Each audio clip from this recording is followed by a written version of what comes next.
গল্পের আসর মানে একটু ভয়, একটু রোমাঞ্চ, একটু রহস্য, আর রহস্যের সন্ধানে ডিটেকটিভও আছে। এক কথায় নির্ভেজাল গল্পের ভাণ্ডার। প্রিয় শ্রোতা বন্ধুরা, গল্পের আসরে আপনাদের স্বাগত। আমি সুমিত, চলে এসেছি আরও একটি নতুন গল্প নিয়ে। আজ আমরা শুনব এক রক্তচোষা পিশাচিনীর গল্প। সাগির শেখ টিম গল্পের আসরের পক্ষ থেকে আপনাকে অসংখ্য ধন্যবাদ আপনার ভ্যালুয়েবল ফিডব্যাকের জন্য। যারা আমাদের সাপোর্ট করে যাচ্ছেন তাদের প্রতি আমরা কৃতজ্ঞ। যারা আমাদের চ্যানেলে নতুন, এখনও সাবস্ক্রাইব করেননি, প্লিজ ঝটপট সাবস্ক্রাইবটা করে নিন। ভালো লাগলে লাইক কমেন্ট করুন। পরের গল্পে আমরা আপনাদের নাম মেনশন করব। আজকের গল্প হেমেন্দ্র কুমার রায়ের লেখায় মিসেস কুমুদিনী চৌধুরী। গল্পটি আমরা হেমেন্দ্র কুমার রায়ের ভয় সমগ্র থেকে নিয়েছি। তো চলুন শুরু করা যাক আজকের গল্প মিসেস কুমুদিনী চৌধুরী। আমি ঔপন্যাসিক, কেবল এটুকু বললেই সব বলা হয় না। আমি উপন্যাস লিখে টাকা রোজগার করি। অর্থাৎ আমি যদি উপন্যাস না লিখি তাহলে আমার পেটও চলবে না।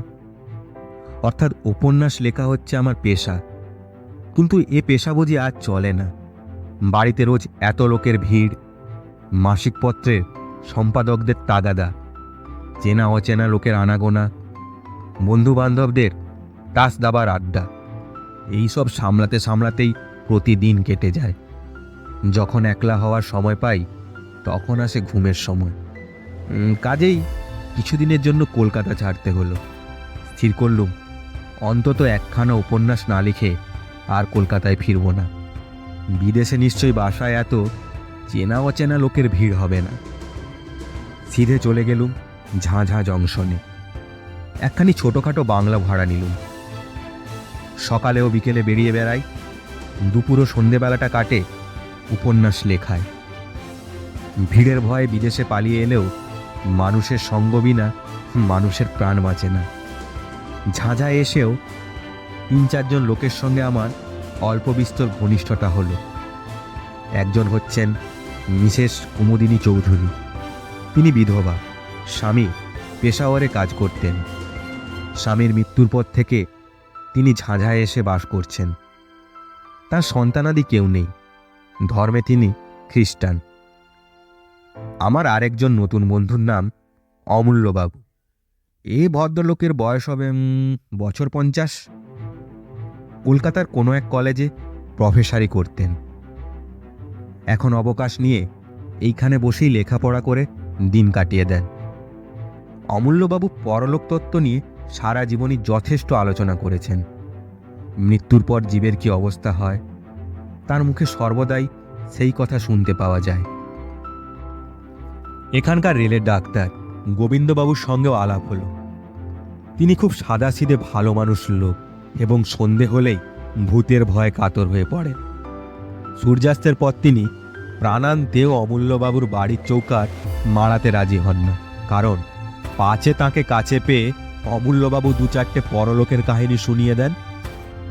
সেদিন সন্ধ্যার কিছু আগে আমি অমূল্যবাবুর সঙ্গে বসে বসে গল্প করছিল। কথা হচ্ছিল পৃথিবীতে সত্য সত্যই পিশাচের অস্তিত্ব আছে কিনা। অমূল্যবাবুর বিশ্বাস পৃথিবীতে সেকালেও পিশাচ ছিল, একালেও আছে। আমি জিজ্ঞেস করলাম, পিশাচ কাকে বলে? অমূল্যবাবু বললেন, প্রেতাত্মাদের আমাদের মতো দেহ নেই, এ কথা তুমি জানো। দেহ না থাকলেও দুষ্ট প্রেতাত্মাদের আকাঙ্ক্ষা প্রায় প্রবল হয়ে থাকে, কিন্তু দেহের অভাবে তারা সে আকাঙ্ক্ষা মেটাতে পারে না। তাই অনেক সময় দুষ্ট প্রেতাত্মারা মানুষের অরক্ষিত মৃতদেহের ভেতর গিয়ে আশ্রয় নেয়। তখন সেই মরা মানুষ জ্যান্ত হয়ে উঠে জীবিত মানুষদের ধরে রক্ত শোষণ করে। এই জীবন্ত মৃতদেহগুলোই পিশাচ নামে খ্যাত। অমূল্যবাবু এমন দৃঢ় বিশ্বাসের সঙ্গে কথাগুলি বললেন যে আমার গায়ে কাঁটা দিয়ে উঠল। আমি বললুম, আচ্ছা, প্রায়ই শুনতে পাই অমুক লোক রক্ত স্বল্পতা রোগে মারা গিয়েছে। আপনি কি বলতে চান যে পিশাচরাই তাদের মৃত্যুর কারণ? অমূল্যবাবু বললেন, অনেক সময় হতেও পারে, অনেক সময় সেটা নাও হতে পারে। ঠিক এমন সময় মিসেস কুমুদিনী অমূল্যবাবুর বাইরের ঘরে এসে ঢুকলেন। ঢুকেই তিনি হাসতে হাসতে বললেন, কিসের গল্প হচ্ছে? আমি বললুম, অমূল্যবাবু আমাকে ভয় দেখাবার চেষ্টা করছেন। কুমুদিনী একখানা চেয়ারের ওপর বসে পড়লেন। ও, ভূতের গল্প বুঝি? বেশ বেশ, ভূতের গল্প শুনে ভয় পেতেই আমি ভালোবাসি। অমূল্যবাবু, আমাকে একটা ভয়ানক ভূতের গল্প বলুন না। অমূল্যবাবু বললেন, ভয়ানক ভূত কাকে বলে আমি তা জানি না, তবে আজ আমি পিশাচের গল্প করছিলুম বটে। কুমুদিনী খানিকক্ষণ নীরবে অমূল্যবাবুর মুখের পানে তাকিয়ে রইলেন। তারপর ধীরে ধীরে বললেন, আচ্ছা অমূল্যবাবু, পিশাচের কথা সত্যি আপনি বিশ্বাস করেন কি? অমূল্যবাবু গম্ভীর স্বরে বললেন, সত্যি বিশ্বাস করি। খালি তাই নয়, আমার ধারণা সম্প্রতি এই ঝাঁঝাতেই বোধহয় পিশাচের উপদ্রব শুরু হয়েছে। আমি সচমকে অমূল্যবাবুর মুখের দিকে মুখ তুলে তাকালুম। কুমুদিনীরও মুখ ভয়ে ম্লান হয়ে গেল, কিন্তু সে ভাবটা সামলে নিয়ে তিনি বললেন, আপনার এমন গাঁজাখড়ি ধারণার কারণ কি শুনি? অমূল্যবাবু স্থিরভাবেই বললেন, সম্প্রতি এখানে রক্ত স্বল্পতা রোগে মৃত্যুর হার বড় বেড়ে উঠেছে। এর কোনো যুক্তিসঙ্গত কারণ খুঁজে পাওয়া যাচ্ছে না। কুমুদিনী হাসতে হাসতে উঠে দাঁড়িয়ে বললেন, বেশ তো অমূল্যবাবু, আপনি একটা পিশাচকে বন্দি করবার চেষ্টা করুন না। অমূল্যবাবু শুষ্ক স্বরে বললেন, সেই চেষ্টাই করব। ভূত না মারলেও ভূতের ভয় যে ছাড়ে না, অমূল্যবাবুর ওখান থেকে সেদিন আস্তে আস্তে সে প্রমাণটা ভালো করেই পেলুম। সন্ধ্যার অন্ধকারে ভিতর দিয়ে ফিরতে ফিরতে প্রত্যেক আনাচে কানাচে মনে হতে লাগলো যেন সত্য সত্যই কোনো জীবন্ত মৃতদেহ আমার দিকে লক্ষ্য স্থির করে নীরবে দাঁড়িয়ে আছে। অমূল্যবাবু প্রতিদিন সকালে আমার বাসায় এসে চা পান করতেন। সেদিন সকালেও বাংলোর বারান্দায় বসে আমরা দুজনে চা পান করছি। এমন সময় দেখলুম সামনের পথ দিয়ে ডাক্তার গোবিন্দবাবু কোথায় যাচ্ছেন। আমি চেঁচিয়ে তাকে এক পেয়ালা চা পান করার জন্য আহ্বান করলুম, ও গোবিন্দবাবু, আর একটু চা খেয়ে যান না। গোবিন্দবাবু কাছে এসে বললেন, চা পান করতে আমি রাজি আছি, কিন্তু ভাইয়া শিগগির, আমার একটু দেরি করার সময় নেই। আমি বললুম, কেন, আপনার এত তাড়া কিসের? গোবিন্দবাবু বললেন, বিশেষ কুমুদিনী চৌধুরীর মালির ছেলের ভারী অসুখ, বোধহয় বাঁচবে না। জিজ্ঞাসা করল, কি অসুখ? গোবিন্দবাবু বললেন, রক্ত স্বল্পতা, অর্থাৎ অ্যানিমিয়া। অমূল্যবাবু চা পান করতে করতে হঠাৎ পেয়ালাটা টেবিলের ওপর নামিয়ে রেখে বললেন, ডাক্তার, ঝাঁঝা এত অ্যানিমিয়ার বাড়াবাড়ির কারণটা কি বলতে পারো? গোবিন্দবাবু বললেন, না, কিন্তু এই রোগের এতটা বাড়াবাড়ি দেখে আমি অত্যন্ত আশ্চর্য হয়ে গেছি। অমূল্যবাবু চেয়ার ছেড়ে উঠে দাঁড়িয়ে বললেন, মিসেস কুমুদিনী চৌধুরীর মালির ছেলেকে আমি জানি, তার নাম গদাধর। এ রোজ আমাকে ফুল দিয়ে যায়। 3 দিন আগেও আমি তাকে দেখেছি, জোয়ান সমর্থ ছেলে। আর তুমি বলছো ডাক্তার এরই মধ্যে তার অবস্থা খারাপ হয়ে পড়েছে? অ্যানিমিয়া রোগে এত তাড়াতাড়ি কারুর অবস্থা খারাপ তো হয় না। চলো ডাক্তার, তোমার সঙ্গে আমরাও গিয়ে গদাধরকে একবার দেখে আসি। আমার বাংলো থেকে মিসেস চৌধুরীর বাংলো যেতে 4-5 মিনিটের বেশি সময় লাগে না। মিসেস চৌধুরী বাগানের এক কোণে মালির ঘর। আমরা সকলে গিয়ে সেখানে উপস্থিত হলুম। ঘরের ভেতরে একপাশে বুড়ো মালি মাথায় হাত দিয়ে ম্লান মুখে বসে আছে। গদাধর শুয়ে আছে একখানা চৌকির ওপরে। তার মুখ এমন বিবর্ণ ও রক্তশূন্য যে দেখলেই মনে হয় মৃত্যুর আর বেশি দেরি নেই বোধ হয়। ডাক্তারবাবু তাকে পরীক্ষা করে চুপি চুপি আমাদের বললেন, আজকে রাত বোধহয় কাটবে না। অমূল্যবাবু গদাধরের পাশে গিয়ে বসলেন। তারপর রোগীর গায়ের কাপড়টা খুলে তীক্ষ্ণ দৃষ্টিতে কি দেখতে লাগলেন। খানিকক্ষণ পরে গদাধরের গলা ও বুকের মাঝখানে একটা জায়গার দিকে অঙ্গুলি নির্দেশ করে বললেন, ডাক্তার, এটা এটা এটা কিসের দাগ? গোবিন্দবাবু বললেন, ওটা ক্ষতচিহ্ন বলে মনে হচ্ছে। যা নোংরা ঘর, ইঁদুর টিঁদুর কামড়েছে বোধ হয়। অমূল্যবাবু গদাধরের বাপকে ডেকে জিজ্ঞেস করলেন, তোমার ছেলেকে সেবা করে কে? বুড়ো মালি বললে, বাবু, গিন্নিমা গদাধরের বড় ভালোবাসেন, ঠিক নিজের ছেলের মতন। ওকে দেখাশোনা তিনিই করেন। ওর জন্যে দিনে তার বিশ্রাম নেই, রাতে তার ঘুমও নেই। অমূল্যবাবু উঠে দাঁড়িয়ে দৃঢ়স্বরে বললেন, রোগীর ভালো মতো সেবা যত্ন হচ্ছে না। গদাধরকে আমি আমার বাড়িতে নিয়ে যাব। ডাক্তার, তোমার রেলের 2-4 জন কুলিকে ডাকো দেখি। গদাধরকে তারা এক্ষুনি আমার বাড়িতে নিয়ে চলুক। আমার বিশ্বাস একে আমি নিশ্চয়ই বাঁচাতে পারবো। অমূল্যবাবুর এই অদ্ভুত বিশ্বাসের কারণ কি আমরা বুঝতে পারলুম না। রোগ হয়েছে রোগীর দেহে, এ বাড়ি থেকে ও বাড়ি নিয়ে গেলে তার কি এমন উপকার হতে পারে? যাক, কথা মতোই কাজ করা হলো। গদাধরকে যখন বাগানের ভেতর দিয়ে নিয়ে যাওয়া হচ্ছে, সেই সময় মিসেস কুমুদিনী তার বাংলোর বারান্দায় দাঁড়িয়েছিলেন। আমাদের দেখে নেমে এসে তিনি বিস্মিত স্বরে বললেন, এ কি ব্যাপার? গদাধরকে কোথায় নিয়ে যাওয়া হচ্ছে? অমূল্যবাবু বললেন, আমার বাড়িতে। এখানে ও ঠিকমতো সেবা আর চিকিৎসা কোনোটাই হচ্ছে না। কুমুদিনীর 2 চোখ একটা ক্রোধের ভাব ফুটে উঠল, আবার মিলিয়ে গেল। ধীরে ধীরে তিনি বললেন, বেশ, আপনারা যা ভালো বোঝেন করুন। গদাধর সুস্থ হলে আমার চেয়ে খুশি আর কেউ হবে না। সেদিন সন্ধ্যের পর থেকে মুষলধারে বৃষ্টি নামল। গাছপালার আর্তনাদ ও মেঘের গর্জনের সঙ্গে সঙ্গে পাহাড়ের ওপর থেকে হড়হড় করে বৃষ্টির ধারা নেমে আসার শব্দ শুনতে শুনতে আমি ঘুমিয়ে পড়লাম। অনেক রাতে আচমকিতে আমার ঘুম ভেঙে গেল। অন্ধকারে ধড়মড়িয়ে বিছানার উপর উঠে বসে মনে হলো জানলার সার্সির ওপর বাইর থেকে কে যেন ঠক ঠক করে আওয়াজ করছে। প্রথমটা ভাবলুম আমারই হয়তো মনের ভুল।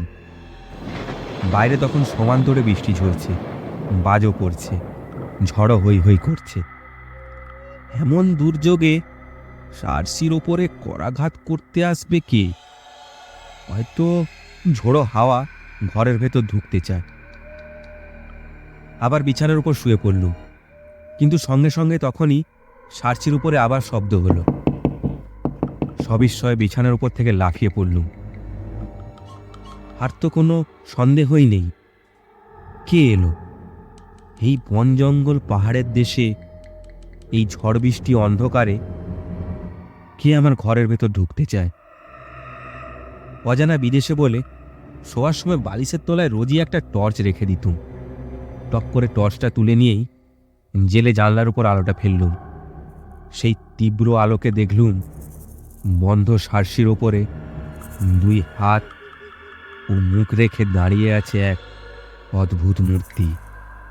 ঝোড়ো হাওয়ায় রাশি রাশি কালো কালো লম্বা চুল এসে তার সারা মুখখানাকে আচ্ছন্ন করে ফেলেছে, এবং সেই চুলের ফাঁকে ফাঁকে আগুনের মতো দপদপ করে জ্বলছে তার 2 বিস্ফোরিত চক্ষু। পর মুহূর্তে মুখখানা আলোক রেখার ভেতর থেকে সাঁত করে সরে গেল। এ কি দুঃস্বপ্ন! হয়ে মুষড়ে আলো নিবিয়ে বিছানার ওপর কাঁপতে কাঁপতে বসে পড়লুম। আতঙ্কে সারা রাত আর ঘুম হলো না। কেবলই মনে হতে লাগলো সার্সির কাঁচ ভেঙে ওই বুঝি এক অমানসিক মূর্তি ঘরের ভেতরে হুড়মুড় করে ঢুকে পড়ে। জানলা দিয়ে সকালের আলো ঘরের ভেতরে এসে পড়েছে, কিন্তু তখনও আমি জড়ভরতের মতো বিছানার ওপর আড়ষ্ট হয়ে বসে আছি। এমন সময় বাইরে থেকে শুনলুম আমার নাম ধরে ডাকছেন অমূল্যবাবু। আশ্বস্তির নিঃশ্বাস ফেলে তাড়াতাড়ি উঠে দরজা খুলে দিল। অমূল্যবাবু ঘরের ভেতরে এলেন। আমি জিজ্ঞাসা করলুম, এত ভোরে আপনি যে? গদাধরের অসুখ বেড়েছে নাকি? অমূল্যবাবু বিছানার উপর এসে বসে হাসি মুখে বললেন, অসুখ বেড়েছে কি, এই অল্প সময়েই গদাধর প্রায় সেরে উঠেছে। আমি সবিস্ময়ে বললুম, বলেন কি? তার কি করে সারল? অমূল্যবাবু বললেন, গদাধরের তো কোনো অসুখই হয়নি, এ পড়েছিল পিশাচের পাল্লায়। চেষ্টা করেও আমি আর হাসি থামাতে পারলুম না। কৌতুক ভরে বলল, আপনি কি চারিদিকে এখন পিশাচের স্বপ্ন দেখছেন? অমূল্যবাবু অটলভাবে বললেন, তোমার যা ইচ্ছে হয় বলো, আমি কোনোই প্রতিবাদ করব না। গদাধর কেন বেঁচেছে জানো? কাল দিন রাত আমি তার স্থিওরে বসে পাহারা দিয়েছি বলে কাউকে তার ত্রিসীমানায় আসতে দিইনি। কাল রাতে আবার কেউ যদি তার রক্ত শোষণ করত, তাহলে আজ তাকে জীবিত দেখতে পেতে না। আমি সবিস্ময়ে বললুম, রক্ত শোষণ? অমূল্যবাবু, আপনি কি বলছেন? কে তার রক্ত শোষণ করত? অমূল্যবাবু কিছুক্ষণ স্তব্ধ হয়ে রইলেন।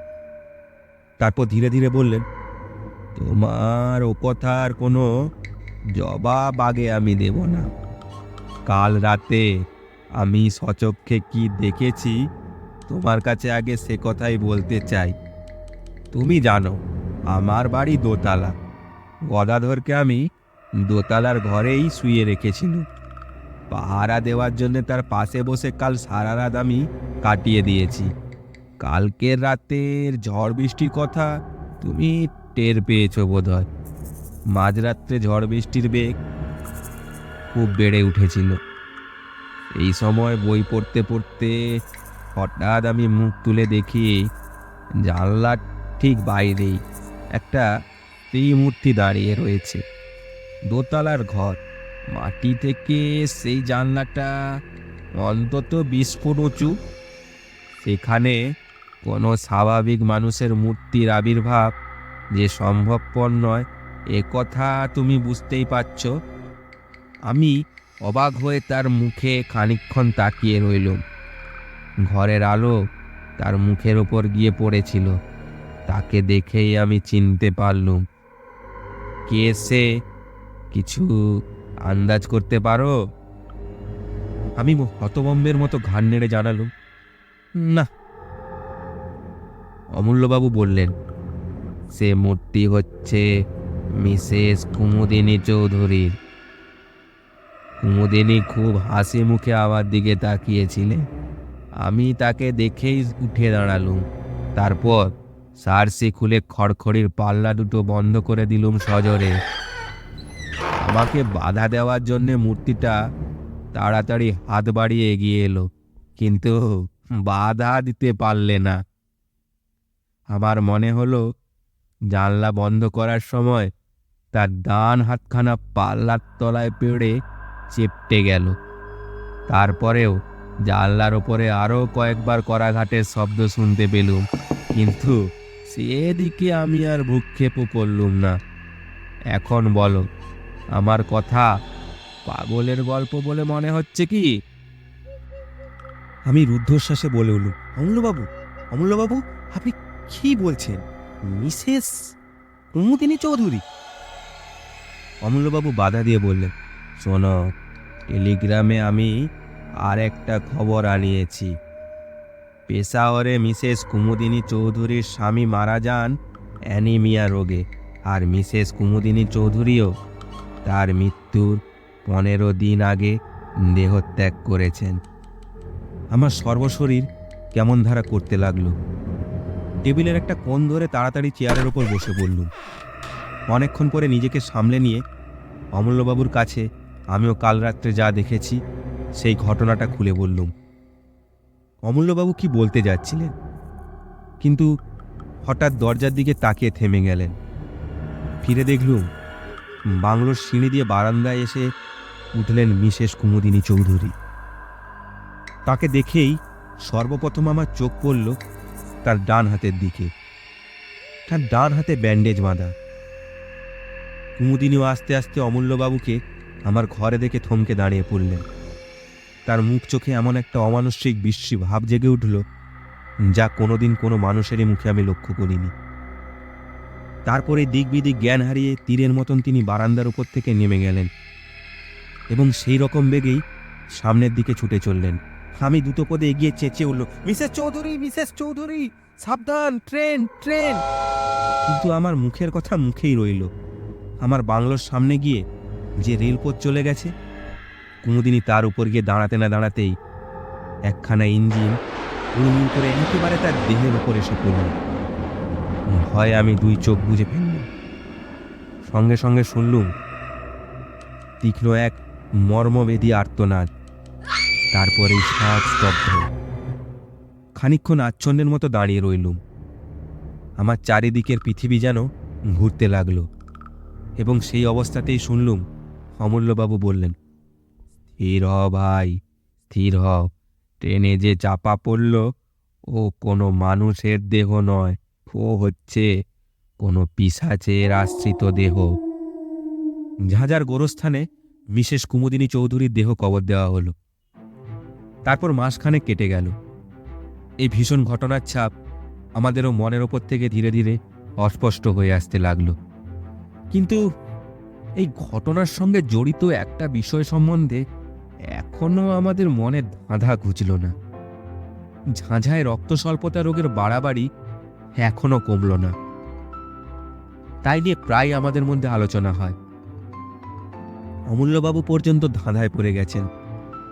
তিনিও মাঝে মাঝে আশ্চর্য হয়ে বলেন, তাই তো হে, রক্ত স্বল্পতা রোগটা এখানে সংক্রামক হয়ে দাঁড়ালো না। এর কারণ তো কিচ্ছু বোঝা যাচ্ছে না। কিছুদিন পরে একদিন নদীর ধার থেকে ফিরতে ফিরতে আমার রাত হয়ে গেল। সে রাতটা ছিল চমৎকার। পরিপূর্ণ পূর্ণিমা নদীর জলকে যেন মেজে ঘষে রূপোর মতো চকচকে করে তুলেছে এবং চারিদিক ধপধপ করছে প্রায় দিনের বেলার মতো। এই পূর্ণিমার শোভা দেখবার জন্যেই এতক্ষণ আমি নদীর ধারে অপেক্ষা করছিলাম। বিভোর হয়ে চারিদিকে তাকাতে তাকাতে বাসার পথে ফিরে আসছি। গভীর স্তব্ধতার ভেতরে ঝিঝির ডাক ছাড়া আর কোনো কিছুরই সাড়া পাওয়া যাচ্ছে না। পথ একান্ত নির্জন। হঠাৎ গান গাইবার স্বাদ হলো। এমন রাতের সৃষ্টি তো গান গাইবার জন্যেই। কিন্তু গান গাইবার উপক্রম করতেই সামনের দিকে তাকিয়ে যা দেখলুম, তাতে আমার বুকের রক্ত যেন হিম হয়ে গেল। পথের একটা মোড় ফিরে প্রায় আমার সামনে এসে দাঁড়ালেন মিসেস কুমুদিনী চৌধুরী। আমার দেখবার কোনো ভ্রম হয়নি। তেমন উজ্জ্বল পূর্ণিমায় ভ্রম হওয়ার কোনো সম্ভাবনাই ছিল না। ভাগ্যে কুমুদিনী অন্যদিকে তাকিয়েছিলেন, তাই আমাকে তিনি দেখতে পেলেন না। আমি তাড়াতাড়ি একটা গাছের আড়ালে সরে দাঁড়ালুম। কুমুদিনী সেই পথ ধরে একদিকে অগ্রসর হলেন। আমি স্তম্ভিত নেত্রে লক্ষ্য করলুম তার দেহ যেন মাটির ওপর পা ফেলে হেঁটে যাচ্ছে না, শূন্য দিয়ে ভেসে যাচ্ছে একখানা মেঘের মতন।